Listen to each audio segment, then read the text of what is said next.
اللہ رب العزت کی بڑائی کبریائی حمد و ثنا تعریف و توصیف بادشاہی شہنشاہی یکتائی تنہائی ہر قسم کی وڈائی اسی اللہ رب العزت کے لیے لائق اور زیبا ہے جو تمام دنیا انسانیت کا اکیلے تنہا خالق ہے، مالک ہے، حاکم ہے، رازق ہے۔ بعدہ درود و سلام ہو تمام انبیاء کرام پر، خصوصاً سیدنا سید الاولین والآخرین، امام الانبیاء والمرسلین، امام المجاہدین والمتقین، امام الحرمین والقبلتین، امامنا فی الدنیا، امامنا فی الآخرہ، امامنا فی الجنہ، کل کائنات کے سردار میرے اور آپ کے دلوں کے بہار جناب حضرت محمد الرسول اللہ صلی اللہ علیہ وسلم پر اللہم صلی علی محمد وعلی آل محمد کما صلیت علی ابراہیم وعلی آل ابراہیم انکا حمید مجید اللہم بارک علی محمد وعلی آل محمد کما بارکت علی ابراہیم وعلی آل ابراہیم انکا حمید مجید۔ رحمت و بخشش کی دعا آل رسول، اصحاب رسول، اہل بیت، تابعین، تبع تابعین اور بر وقت جو امت کے اغوا، پیشوا، رہبر اور رہنما ہے۔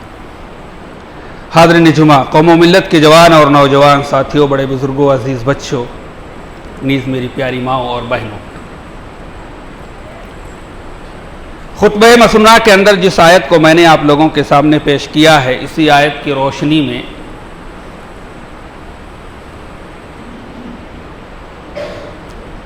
اطاعت رسول کے حوالے سے میں آپ لوگوں کے سامنے کچھ اہم اور بنیادی باتیں کتاب و سنت کی روشنی میں رکھنے کی کوشش کروں گا۔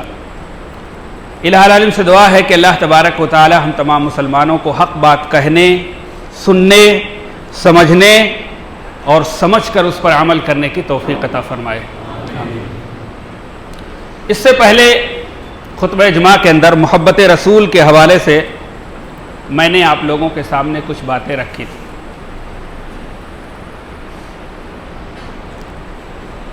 اللہ تبارک و تعالیٰ قرآن مقدس کے اندر بیان فرما رہا ہے وَمَا آتَاكُمُ الرَّسُولُ فَخُذُوهُ وَمَا نَهَاكُمْ عَنْهُ فَانْتَهُوا، جو کچھ تمہیں رسول دے اسے اخذ کر لو، اسے لے لو۔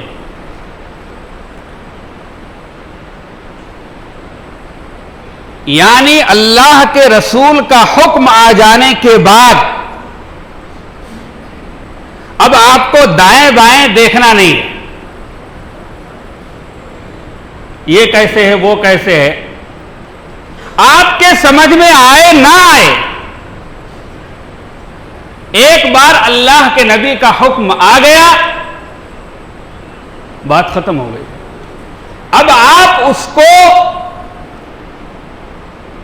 لے لیجئے، اخذ کر لیجئے، اس پر جتنی طاقت ہے آپ اس پر عمل کیجئے۔ اسی چیز کو اللہ تبارک و تعالی نے اس آیت کے اندر بیان فرمایا ہے وَمَا آتَاكُمُ الرَّسُولُ فَخُذُوهُ، جو کچھ تمہیں رسول دے اسے لے لو، اور جس چیز سے تمہیں روک دیں اس سے رک جاؤ، اپنے آپ کو روک لو۔ آگے اللہ تبارک و تعالی بیان فرما رہا ہے وَاتَّقُوا اللَّهَ، اور اللہ سے ڈرتے رہو۔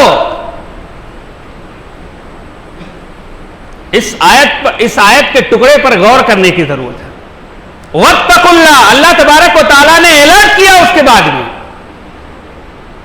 دو اہم چیزوں کا بیان کیا، اللہ اور اس کے رسول جو کچھ دے تمہیں لے لو، جس سے منع کریں اس سے رک جاؤ، اس سے باز رہو، اس کے قریب بھی نہ جاؤ۔ اس کے بعد میں اللہ کہہ رہا ہے کہ وَاتَّقُوا اللَّهَ، اللہ سے ڈرو، إِنَّ اللَّهَ شَدِيدُ الْعِقَابِ، اگر تم لوگ ایسا نہیں کرو گے جیسا آگے آیت کے اندر بیان فرمایا، آیت کے ٹکڑے کے اندر، تو کیا ہوگا؟ اللہ تبارک و تعالی سخت گرفت کرنے والا ہے۔ یعنی اللہ اور اس کے رسول کی اطاعت نہیں کرو گے، اللہ اور اس کے رسول کا حکم نہیں مانو گے، تو اللہ تبارک و تعالیٰ کا عذاب تمہارے اوپر آ جائے گا۔ اللہ گرفت کرنے والا ہے، تمہیں پکڑ میں لے لے گا اپنے۔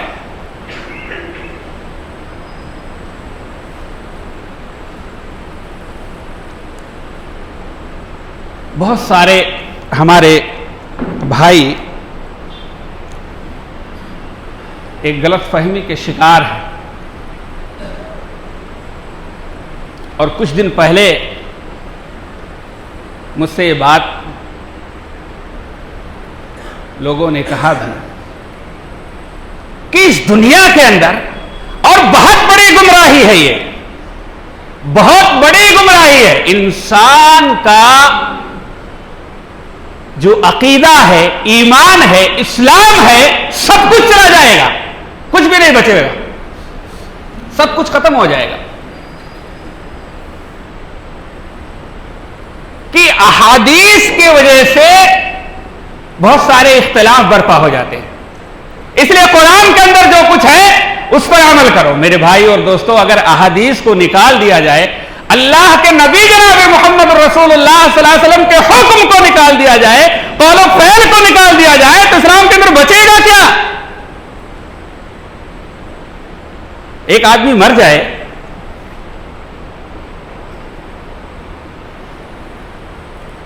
جنازے کے احکام کیا ہیں، مسائل کیا ہیں، اس کو کیسے نہلایا جائے، اس کو دفن کیسے کیا جائے، آپ کو قرآن کے اندر ملے گا؟ یہ قرآن کے اندر ہے نماز پڑھو وَإِقَامُ الصَّلَاةِ، نماز قائم کرو، نماز کیسے پڑھنا ہے قرآن کے اندر آپ کو ملے گا، کتنی رکعت پڑھنی ہے، کب پڑھنی ہے۔ بہت بڑی گمراہی ہے، اسی لیے اللہ تبارک و تعالیٰ نے بیان فرمایا کہ جو کچھ تمہیں رسول دے اللہ کا حکم سمجھ کر اس کو مان لو۔ اور اس آیت کا مطلب حضرت عبداللہ بن مسعود رضی اللہ تعالیٰ عنہ، جو کہ ایک بہت جلیل القدر صحابہ ہیں، وہ بھی اس آیت کا یہی مطلب سمجھتے تھے۔ حضرت عبداللہ بن مسعود رضی اللہ تعالیٰ عنہ بہت مشہور صحابہ ہیں، اور عباد اربع میں سے، عباد اربع میں سے 4 صحابی ایسے ہیں جو علم کے سمندر تھے، صحابہ اکرام کے درمیان میں ان کا ایک رتبہ تھا، مقام اور مرتبہ تھا، جنہیں البحر کے نام سے جانا جاتا تھا، یعنی صحابہ اکرام بھی کہتے تھے کہ یہ کتاب و سنت کے دریا ہیں۔ اس میں سے ایک ہیں حضرت عبداللہ ابن عباس رضی اللہ تعالیٰ عنہ، حضرت عبداللہ ابن عمر رضی اللہ تعالیٰ عنہ، اور اتفاق سے عباد اربع 4 عبداللہ ہیں، حضرت عبداللہ ابن عباس، حضرت عبداللہ ابن عمر، حضرت عبداللہ ابن مسعود، حضرت عبداللہ ابن عمر بن عاص رضی اللہ تعالیٰ، یہ 4 صحابی ایسے ہیں جو علم کے سمندر تھے، کتاب و سنت کے سمندر تھے، صحابہ کرام ان کی طرف رجوع کرتے تھے۔ حضرت عبداللہ ابن مسعود رضی اللہ تعالیٰ عنہ بھی اسی آیت کا مطلب سمجھتے تھے۔ چنانچہ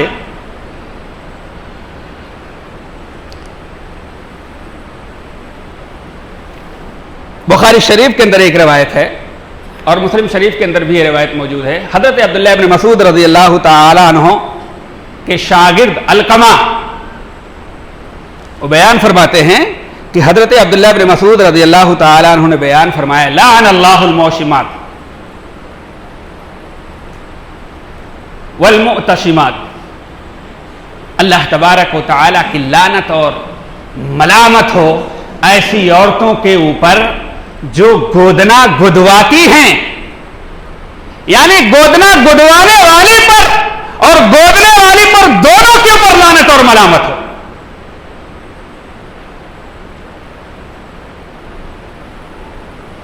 آگے حضرت عبداللہ بن مسعود رضی اللہ تعالیٰ عنہ نے فرمایا کہ اس عورت کے اوپر بھی لعنت اور ملامت ہو جو خوبصورتی کے لیے اپنے چہرے کے بالوں کو اکھاڑتی ہو۔ آج شادی کے موقع پر ہمارے گھروں کے اندر یہ چیزیں پائی جاتی ہیں۔ میرے بھائی اور دوستو، اللہ کے نبی جناب محمد رسول اللہ صلی اللہ علیہ وسلم نے ایسی عورتوں کے اوپر لعنت اور ملامت کی ہے۔ خوبصورتی کے لیے اپنے سامنے کے دانتوں میں کشادگی پیدا کرتی ہے، اللہ کے تخلیق کو بدلتی ہے۔ اللہ تبارک و تعالی نے جو حسن اور خوبصورتی دی ہے، کیا تم اس حسن اور خوبصورتی پر راضی نہیں ہو؟ اللہ تبارک و تعالی نے بہترین شکل و صورت عطا کی ہے۔ حضرت عبداللہ بن مسعود رضی اللہ تعالی عنہ نے بیان کی، جب اس بات کا علم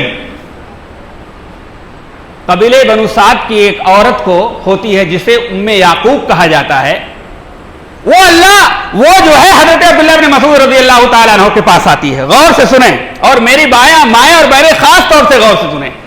عبداللہ بن مسعود رضی اللہ تعالیٰ عنہ کے پاس آتی ہے اور وہ عورت کہتی ہے کہ میں نے سنا ہے کہ آپ فلاں قسم کی عورتوں کے اوپر لعنت اور ملامت کی ہے آپ نے. حضرت عبداللہ بن مسعود رضی اللہ تعالیٰ عنہ نے کہا کہ بھائی ہاں کیے، کیوں نہ کریں. ارے ایسی عورتوں پر لعنت اور ملامت کیوں نہ کریں کہ جن عورتوں پر اللہ اور اس کے رسول نے لعنت اور ملامت کی ہے، اللہ کے نبی نے لعنت ملامت کی ہے، اور یہ بات قرآن کے اندر بھی موجود ہے، اللہ نے قرآن کے اندر بیان کیا ہے. اب وہ عورت کہتی ہے کہ عبداللہ بن مسعود رضی اللہ تعالیٰ عنہ کو مخاطب کر کے، دیکھو میں نے پورا قرآن پڑھا ہے، میں نے پورے قرآن کو پڑھ لیا لیکن مجھے کہیں نہیں ملا یہ چیز. اللہ اکبر. میں نے پورے قرآن کو پڑھ لیا ہے لیکن مجھے کہیں نہیں ملا ہے.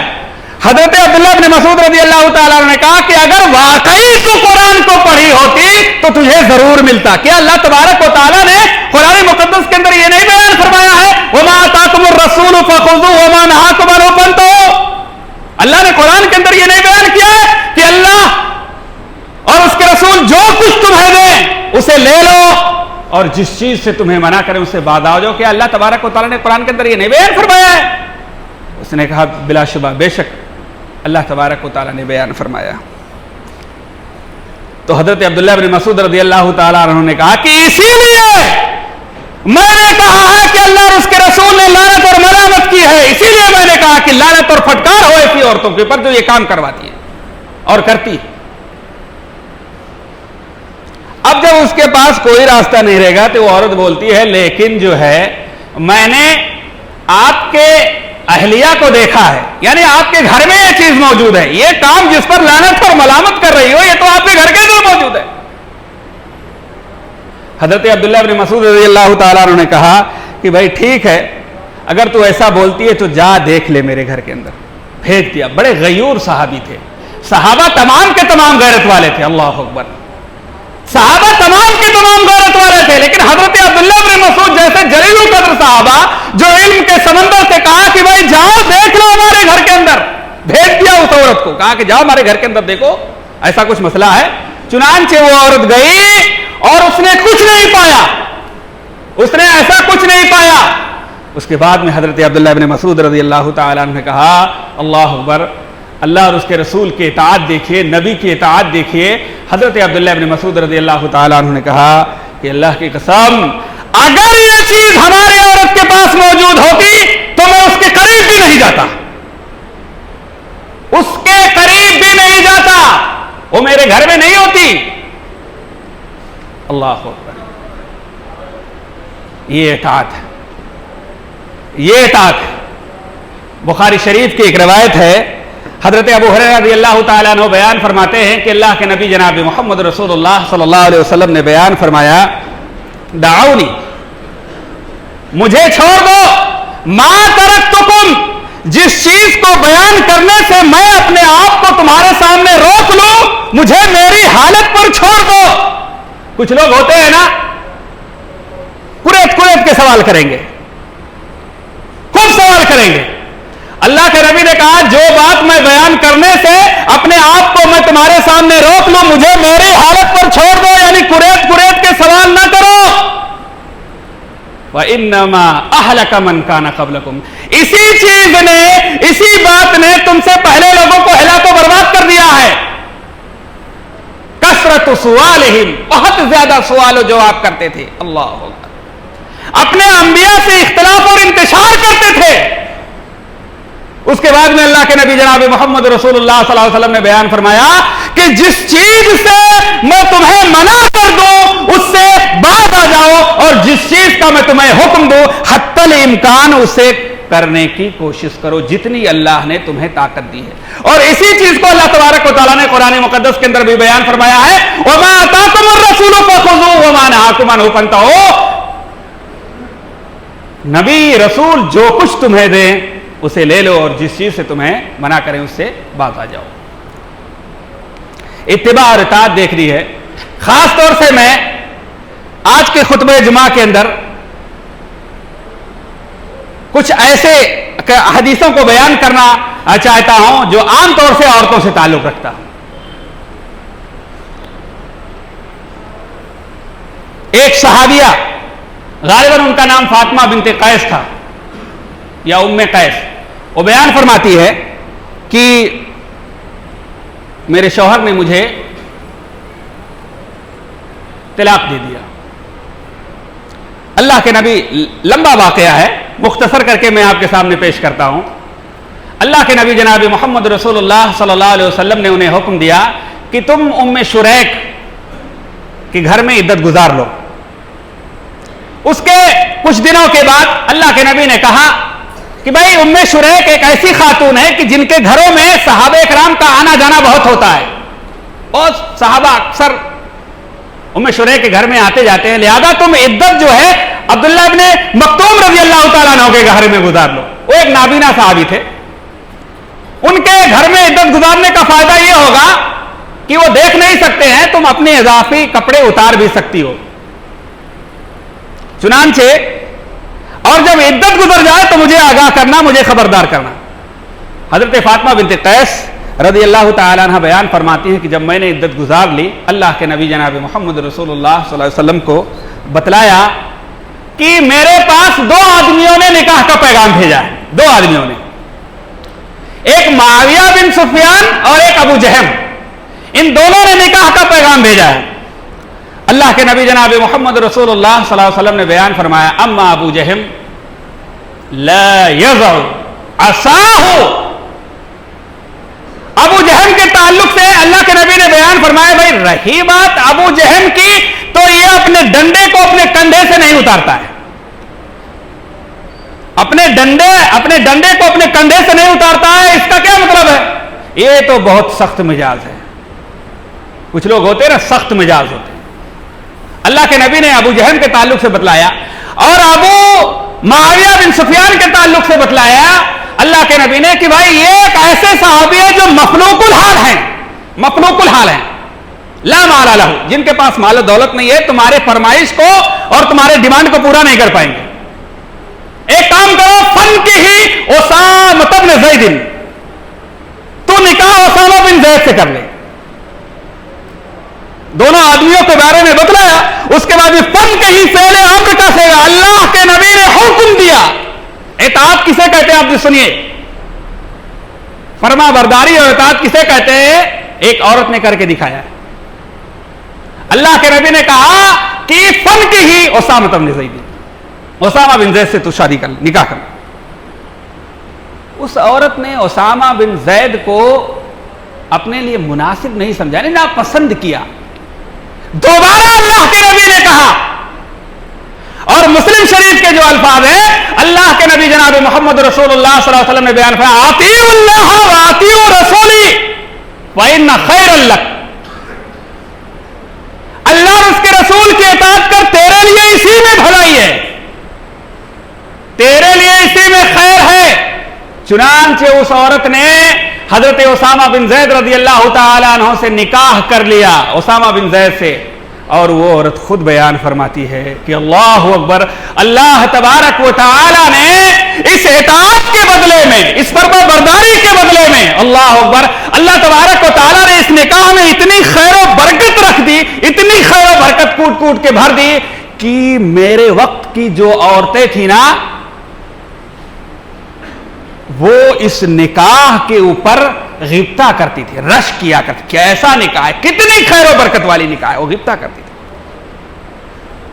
یہ ہے تار.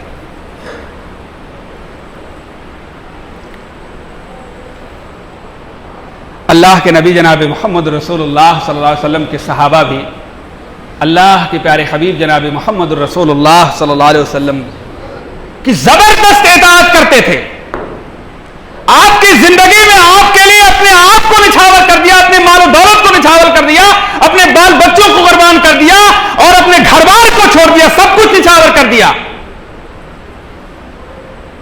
اور آپ کے جانے کے بعد آپ کی سنت کو اپنے ہاتھوں سے پکڑے رکھا. اسی لیے اللہ کے نبی جناب محمد رسول اللہ صلی اللہ علیہ وسلم نے بیان فرمایا ترکت فیکم امرین لن تضلوا ما تمسکتما کتاب اللہ و سنتی، جب تک تم میری سنت کو پکڑے رہو گے اور کتاب اللہ کو اپنے ہاتھوں سے پکڑے رہو گے کبھی گمراہ نہیں ہوگے۔ اللہ کے نبی یہ نہیں فرمایا کہ قرآن پر عمل کرتے رہو گے تو کبھی گمراہ نہیں ہوگے، اگر میری سنت سے ذرا برابر بھی اعراض کیا تو تم گمراہ ہو جاؤ گے۔ صرف دو چیزوں کا بیان کیا۔ اللہ تبارک و تعالیٰ نے قرآن مقدس کے اندر ایک آیت کے اندر بیان فرمایا قُلْ إِن كُنتُمْ تُحِبُّونَ اللَّهَ فَاتَّبِعُونِي يُحْبِبْكُمُ اللَّهُ وَيَغْفِرْ لَكُمْ ذُنُوبَكُمْ وَاللَّهُ غَفُورٌ رَحِيمٌ۔ اللہ تبارک و تعالیٰ نے بیان فرمایا کہ اے نبی آپ کہہ دیجئے اللہ تبارک و تعالیٰ کو اگر راضی کرنا چاہتے ہو تو اس کے لیے ایک ہی راستہ ہے، سارے راستے بند ہیں، ایک ہی راستہ ہے، اور وہ کون سا راستہ ہے؟ فَاتَّبِعُونِي، میری اطاعت کرو، میری اطاعت کرو۔ ایک ہی راستہ بیان کیا ہے اور وہ ہے میری اطاعت۔ اور اطاعت کا کیا مطلب ہے؟ اللہ کے نبی نے جو کچھ بیان کیا ہے کہہ کر کے اور کر کے دکھایا ہے ساری باتوں کو آپ لے لو اور اس پر عمل کرو جتنی طاقت اللہ تبارک و تعالیٰ نے آپ کو دی۔ حضرت عبداللہ بن عباس رضی اللہ تعالیٰ عنہ حدیث کے راوی میں بیان فرماتے ہیں کہ ایک صحابی کے انگوٹھی میں انگلی کے اندر اللہ کے نبی جناب محمد رسول اللہ صلی اللہ علیہ وسلم نے ایک سونے کی انگوٹھی دے گئی۔ اللہ کے نبی جناب محمد رسول اللہ صلی اللہ علیہ وسلم نے اس سونے کی انگوٹھی کو نکال کر کے پھینک دیا، اور اللہ کے نبی نے تشویق بھی بیان کیا کہ تم میں سے ایسے لوگ ہیں جو جہنم کی آگ کو آگ کا شعلہ قرار دیا ہے، آگ کے شعلے کو اپنی انگلی کے اندر ڈال لیتے ہیں۔ پتا کیا چلا؟ مردوں کے لیے سونا حرام ہے، سونے کی کوئی وستو آپ نہیں پہن سکتے، کوئی چیز نہیں پہن سکتے، چین انگوٹھی اور پونچی نے کیا کیا ہوتا ہے، سب حرام ہے مردوں کے لیے سوائے چاندی کے ایک انگوٹھی کے۔ چاندی کی انگوٹھی پہن سکتے ہو آپ۔ اللہ کے نبی جناب محمد رسول اللہ صلی اللہ علیہ وسلم اطاعت کا جذبہ دیکھیے، اللہ اکبر، کیا اطاعت کا جذبہ تھا۔ اللہ کے نبی وہاں سے چلے گئے، صحابہ نے کہا کہ بھائی ٹھیک ہے آپ اس کو اٹھا لو اور اس کو بیچ باچ کے دوسرے کام میں لے لینا، پہننا نہیں۔ صحابی نے کیا کہا؟ کیا جذبہ تھا اطاعت کا۔ اللہ کے نبی جناب محمد رسول اللہ صلی اللہ علیہ وسلم کے حوالے سے اطاعت کا کیا جذبہ، عجیب و غریب ہے یہ حدیث۔ اس صحابی نے کہا اللہ کی قسم، ارے جس چیز کو اللہ کے نبی نے میری انگلی سے نکال کر کے پھینک دیا ہو اس چیز کو میں کیسے اٹھا سکتا ہوں میں اب؟ اطاعت کا جذبہ دیکھیے۔ ہم اور آپ کہاں ہیں میرے بھائی اور دوستو؟ ہم اور آپ کہاں؟ اطاعت کا جذبہ یہ ہونا چاہیے، اور فائدہ اسی میں ہے جب ہم اور آپ اللہ اور اس کے رسول کی اسی طریقے پر اطاعت کریں گے تب اللہ تبارک و تعالی ہمارے اوپر رحم کرے گا، ہمارے گناہوں کو معاف کرے گا۔ واللہ غفور رحیم، اللہ تبارک و تعالی بہت زیادہ بخشنے والا اور رحم کرنے والا، تب اللہ تبارک و تعالی ہمارے حالت پر رحم کرے گا۔ اللہ کے نبی جناب محمد رسول اللہ صلی اللہ علیہ وسلم نے اٹھنے سے لے کر کے بیٹھنے، اٹھنے، کھانے پینے، سنڈاس، باتھ روم، زندگی کے جتنے بھی سارے مسائل ہیں سارے کے سارے مسائل کو بیان کر دیا ہے، سارے کے سارے مسائل کو بیان کر دیا ہے۔ صرف ہم کو اس کو جاننے، سمجھنے اور اس کو لینے کی ضرورت ہے، اس پر عمل کرنے کی ضرورت ہے میرے بھائی اور دوستو۔ یہ ہے اطاعت۔ لہذا بھٹکنے کی ضرورت نہیں ہے، ادھر ادھر آپ کو دیکھنے کی ضرورت نہیں ہے۔ اللہ اور اس کے رسول نے جو کچھ قرآن کے اندر اللہ نے بیان کیا ہے اور نبی نے جو کچھ سنت کے اندر بیان کر دیا ہے، صحیح حدیث کے اندر بیان کر دیا ہے، صرف اسی پر عمل کرنے کی ضرورت ہے۔ انشاءاللہ اللہ تبارک و تعالی ہماری حالت پر رحم کرے گا۔ میں انہی چند باتوں کے تحت اپنی بات کو ختم کرتا ہوں اور الہ العالمین سے دعا کرتا ہوں کہ آج کے خطبہ جمعہ کے اندر جو بھی اطاعت رسول کے تعلق سے آپ لوگوں کے سامنے قرآن و سنت کی روشنی میں پیش کی گئی ہیں، اللہ تبارک و تعالیٰ اس کو سمجھ کر اس پر عمل کرنے کی توفیق عطا فرمائے۔ الہ العالمین ہم تمام مسلمانوں کو ایک کر دے۔ الہ العالمین جب تک ہمیں سورہ زمین پر زندہ رکھے، ایمان اور اسلام پر زندہ رکھے، اور جب ہمارا خاتمہ ہو تو ایمان اسلام پر ہو۔ الہ العالمین ہم میں سے جو غریب حال ہیں، بیمار حال ہیں، پریشان حال ہیں، اللہ تبارک و تعالیٰ ان کی غربت، ان کی پریشانی اور ان کی بیماری کو دور کر دے۔ الہ العالمین ہم میں سے جو بہت سارے لوگ ایسے ہیں جو قرض دار ہیں، اللہ تبارک و تعالیٰ تو اپنی طاقت اور قوت سے ان کی ادائیگی کوئی سبیل پیدا کر دے۔ الہ العالمین ہم میں سے جس دنیا سے وفات پا گئے ہیں تو ان کی قبروں کو نور سے بھر دے، ان کے گناہوں کو معاف فرما دے اور انہیں جنت الفردوس میں جگہ دے، آمین۔ وآخر دعوانا ان الحمد للہ رب العالمین۔ بارک اللہ لنا ولکم فی القرآن العظیم ونفعنی وإیاکم بالآیات والذکر الحکیم۔ انہ تعالی جواد کریم ملک بر رؤوف رحیم۔